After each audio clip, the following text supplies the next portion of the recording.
Focus, here we go. Welcome back, people. How are you all doing? So first session back after a week-long deload, which was very much needed. I was feeling pretty battered, to say the least. So I spoke to Kieran, told him, you know, sleep's been pretty poor, general energy day-to-day's not been great, training performance not been great, and these are all signs that you just need to pull back a little bit. For me, it comes around like every 9 to 10 weeks-ish. Well, 8 to 10 weeks I should say, and this one came around, I think it was on week 8 or 9. So yeah, week off, first session back, it's an upper body day. I was going to go to La Coach, but there was a lot of traffic on that road that joins St Neots to Cambridge, so I just decided to come to Gaines's Bedford. So I'm going to try and get some clips, talk over, and get after it as always. Stay tuned. As always, before we start, some upper body mobility. Well, I don't know if you can call this mobility, but if you think about it, all the movements you do for your upper body go through the shoulder joint. So you need to make sure that that joint is mobile and ready to go before you start your upper body training session. So this is what I do: 20 swim circles forward, 20 swim circles backwards, 10 side raises, and 10 shoulder presses. Literally very, very light dumbbells, don't need to go heavy here. But like I said, just getting some fluid into the joint.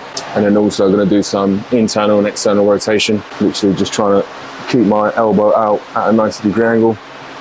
Keep that elbow still. Thinking about rotating through the shoulder. I'm not just slinging it back with my arm. I'm actually rotating from the shoulder joint. Then we'll just mobilise the back a little bit, so get those muscles firing. Some single arm rows. Just getting some blood flow to the muscles I'm going to train.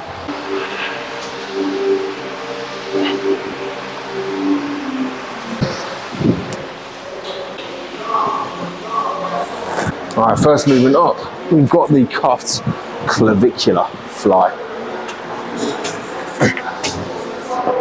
So it's my first time doing this session at this gym, so it's going to be about like kind of sussing out correct setups and everything. So this is where your warm-ups come in handy when you're either doing a session at a different gym or learning new movements.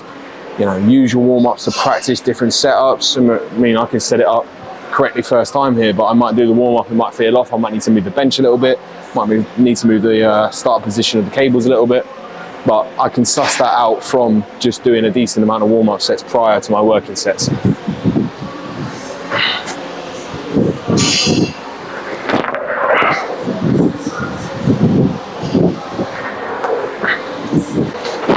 So I can see I need to move the bench forward a turn. Pretty confident with that setup now. Right, so I'm going to show you how to get into this. In my opinion, everybody needs a pair of cuffs.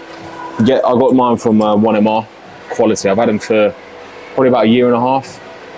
No damage whatsoever, really good for many different movements, but literally get one arm in first. Stand it up, walk it around. Other arm in, bucket, shuffle into position, pin your shoulder blades together, I think elbows together.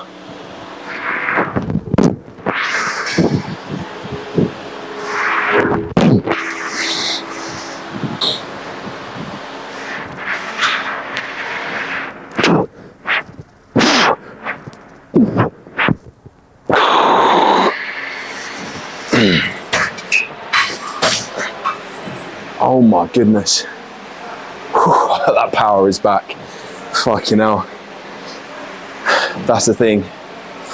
Before my deload, I didn't have that same like pop, that same power as I do now. Just doing that first set there, it just feels so much more powerful. That is the word. Great success. So usually I do some sort of flat converging press after this movement. The one at La Coach, I do the Nautilus one, which is seat upright.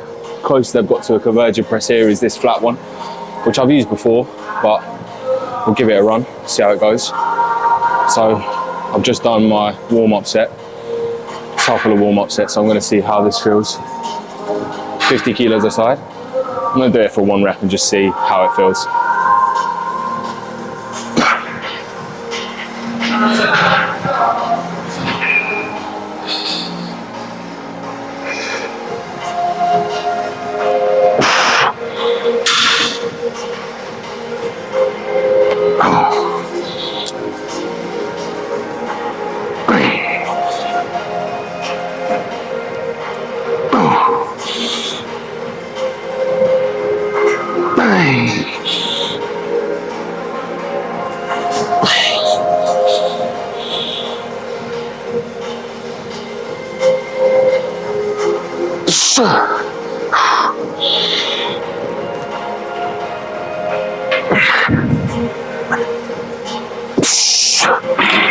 Fuck me.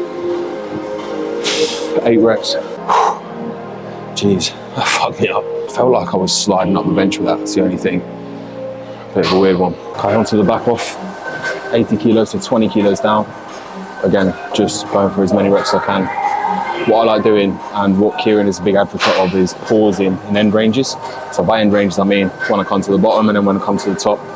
That just really allows you to initiate the movement with the target muscle rather than coming down and almost like bouncing out of the hole, which you see a lot of people do.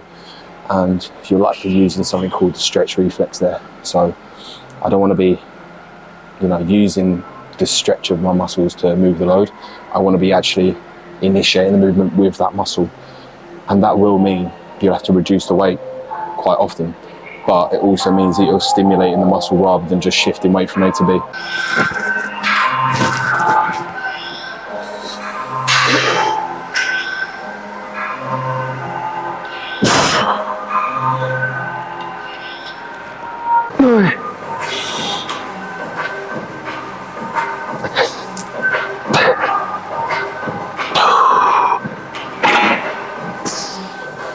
Fuck. So next up we've got a single arm side lateral raise.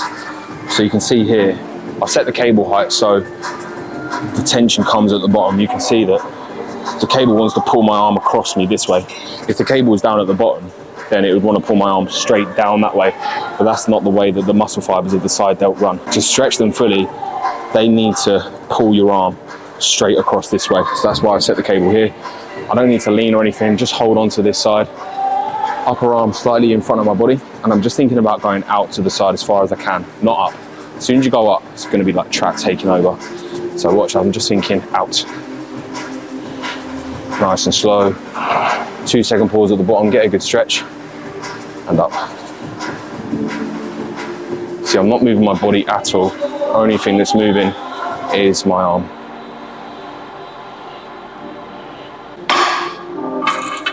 Easy as that. Right, into the working set.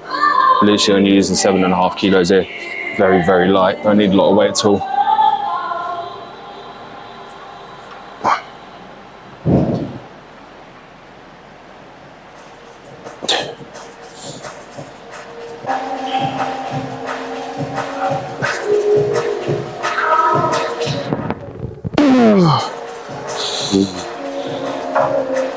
Oh.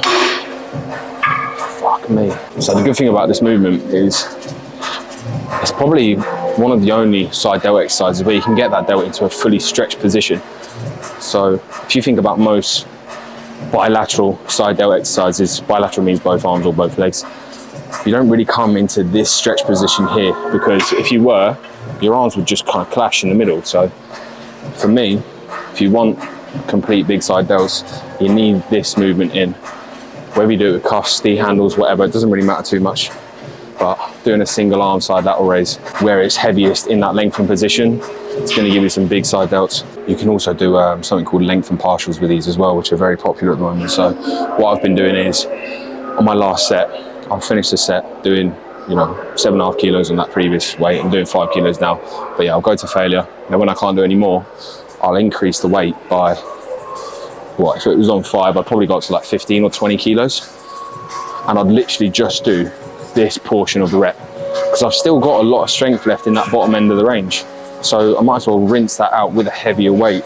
Still under good control, still kind of pause in there, but then I can crank out another like 5 to 10 reps with an emphasis on that final portion of the rep when I can't get it up to the short position. Just thinking on that point, that's really why you don't feel DOMs in your side delts really. DOMS comes when you are doing a lot of movements that challenge the muscle in that lengthened position, you know. If it was like something for your glutes, it would be an RDL. If it was something for your chest, it would be a chest press where the tension's coming at the bottom.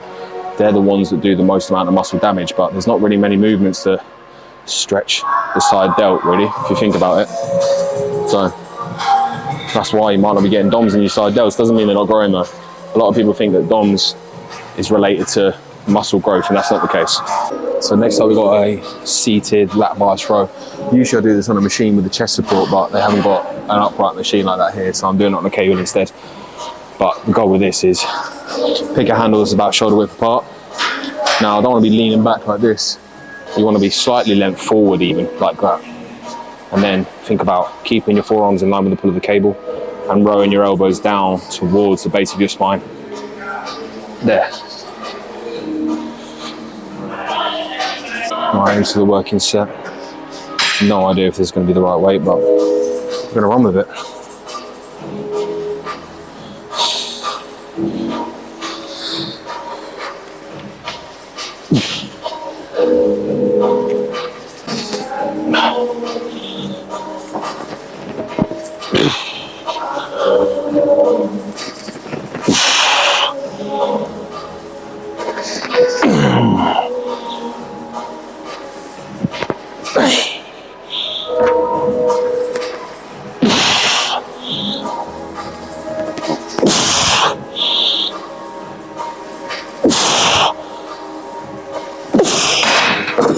So I'm not really sure how that set looked, but it felt like I couldn't get it all the way short. So, but the thing is, with back movements, you don't need to be overly concerned with getting the muscle like fully contracted.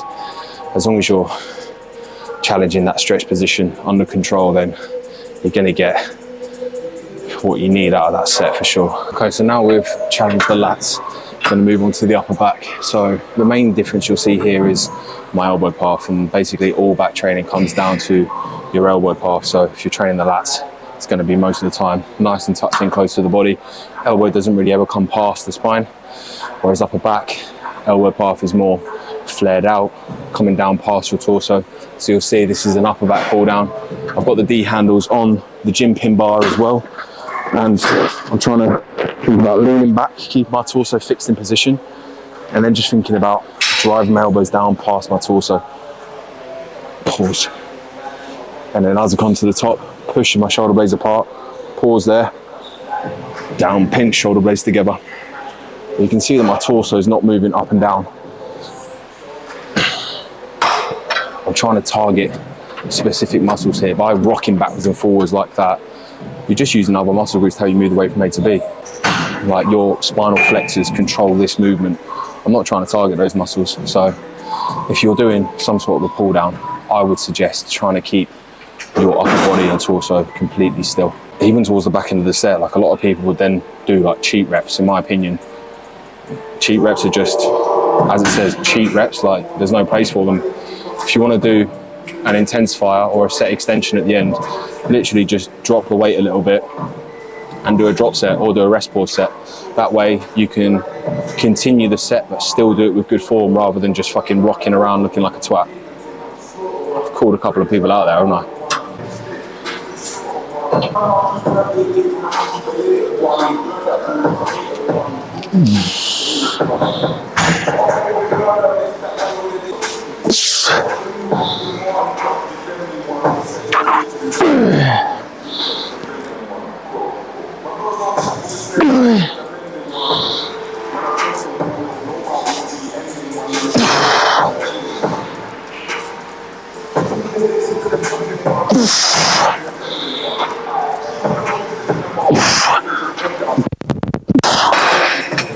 Alright, now onto the arm work.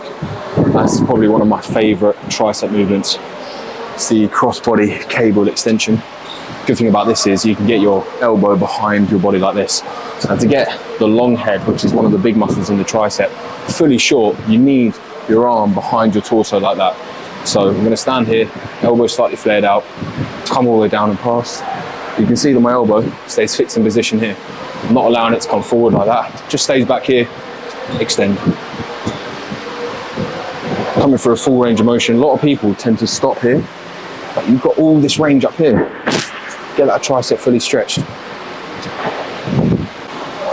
Beautiful movement.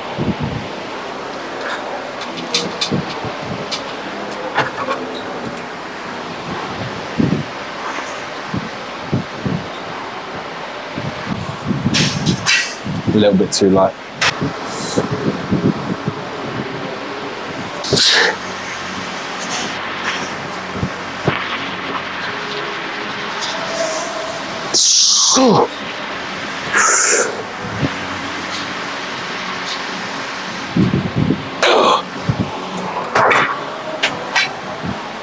Fucking hell, that is such a nice movement today.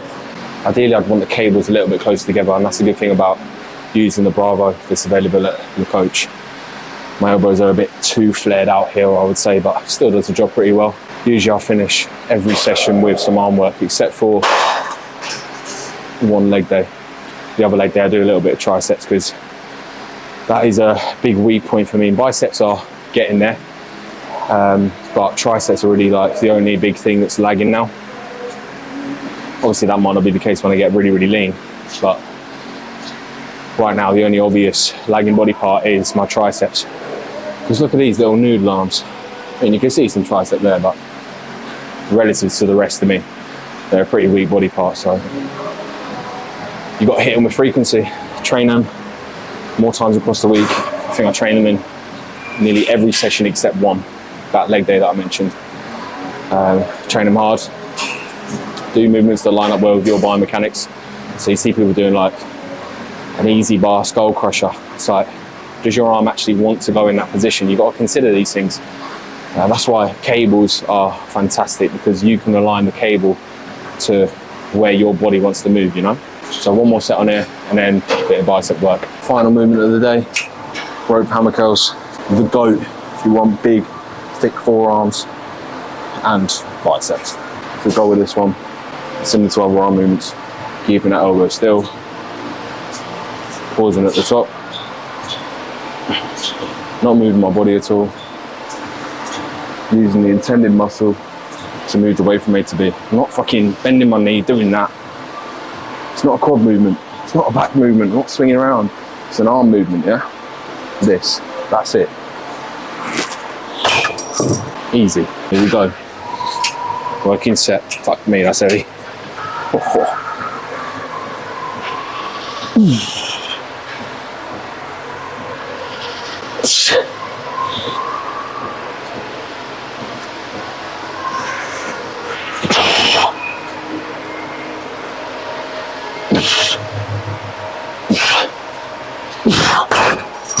So something that I've actually stopped doing is tracking my arm movements, because I was finding that I was getting too kind of meticulous with tracking numbers and not really like pushing myself as hard as I could be, and not trying to just focus on stimulating the muscle, you know? And with arms, because there's a smaller muscle group, they don't take as long to recover, so you can really smash them with like intensifiers, so drop sets, rest pause sets, partials like I just did there. But because I was tracking my numbers before, I finished my first set and just stopped the set when I couldn't complete another full rep. But I still got some strength left in that bottom portion of the rep, you know? So I've still got some strength left here. Or I could do a drop set, but in my head I was like, well, that's going to impact sets 2 and 3, so I'm not going to do that. But now I've just eliminated tracking numbers for arms and just literally try to fuck them up on every set. So on sets 2 and 3 here, I'll probably do like a little rest pause or a drop set or something.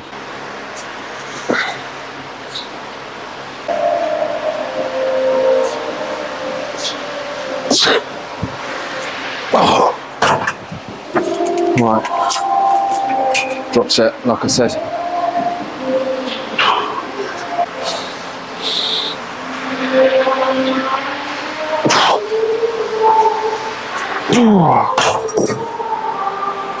Fuck me. I'm not a fan of training arms, I tell you. I don't know why this is. You'll have to comment down below if you agree with me, but when it comes to like training legs, quads, a lot of people at the start hate it. It's fucking painful. But now for me, I hate training arms, but I love training quads. I love the pain of like a hack squat set or a leg extension set. But when it comes to like a tricep or a bicep movement, they're grueling. I don't like that pain. I don't know why that is. Comment down below what you think is the most muscle. What is the most muscle? What's the most painful muscle group to train?